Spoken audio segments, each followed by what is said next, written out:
আমার প্রিয় দর্শক শ্রোতা, আসসালামু আলাইকুম। আপনাদেরকে ভোরের আলো ইউটিউব চ্যানেলে স্বাগতম। আমার প্রিয় দর্শক শ্রোতা, ভোরের আলো সম্পূর্ণ একটি শিক্ষা বিষয়ক চ্যানেল।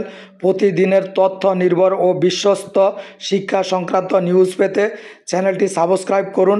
নিউজটি ভালো লাগলে লাইক, কমেন্ট, শেয়ার করুন। সাথে থাকুন, শেষ পর্যন্ত দেখুন। আজকের নিউজের শিরোনাম হচ্ছে 18তম নিবন্ধনে ফেল করা প্রার্থীরা সুখবর পেতে যাচ্ছেন। বিস্তারিত নিউজে বলা হয়েছে, 18তম শিক্ষক নিবন্ধনে ফেল করা প্রার্থীদের ফলাফল পুনরায় যাচাই করার সিদ্ধান্ত নেওয়া হয়েছে। ফল পুনর্মূল্যায়নে কারিগরি ত্রুটি থাকলে তা সংশোধন করে পুনরায় ফল প্রকাশ করা হতে পারে।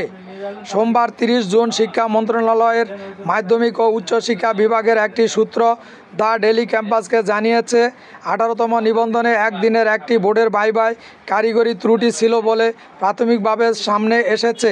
বিষয়টি সমাধানে কাজ করছে কর্তৃপক্ষ। আসলে কারিগরি ত্রুটি ছিল কিনা সেটি বের করতে এনটিআরসিএ কাজ করছে। নাম অপ্রকাশিত রাখার শর্তে মাধ্যমিক ও উচ্চশিক্ষা বিভাগের এক কর্মকর্তা জানান, 18তম নিবন্ধনে ফেল করা সব প্রার্থীর অভিযোগ সঠিক নয়। তবে একদিনের ভাইভায় কিছুটা ত্রুটি হয়েছে বলে জানতে পেরেছি। আসলে যদি ত্রুটি হয়ে থাকে তাহলে বিষয়টি সমাধান করা হবে। কেউ বঞ্চিত হবেন না। ওই প্রার্থীদের ফল পুনর্মূল্যায়ন করা হবে। সামগ্রিক ফলাফল পরিবর্তন হবে কিনা এমন প্রশ্নের জবাবে তিনি আরও বলেন, সামগ্রিক ফল পরিবর্তনের সুযোগ নেই, কেননা যারা ফেল করেছেন তারা যে সবাই যোগ্য বিষয়টি তেমন নয়। অনেকের ন্যূনতম বেসিক ছিল না, সেজন্য তিনি ফেল করেছেন। সবাইকে পাশ করানো কিংবা সনদ দেওয়ার সুযোগ নেই। ফলাফলে কোনো অসঙ্গতি হয়েছে কিনা সেটি যাচাই করা হচ্ছে। অসঙ্গতি পেলে তা সমাধান করা হবে। গত 4 জুন বিকেলে 18তম শিক্ষক নিবন্ধনে চূড়ান্ত ফলাফল প্রকাশ করা হয়।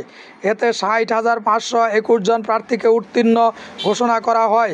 চূড়ান্ত ফলাফল থেকে 20,000-এর বেশি প্রার্থী বাদ পড়েন, অর্থাৎ তারা মৌখিক পরীক্ষায় উত্তীর্ণ হতে পারেননি।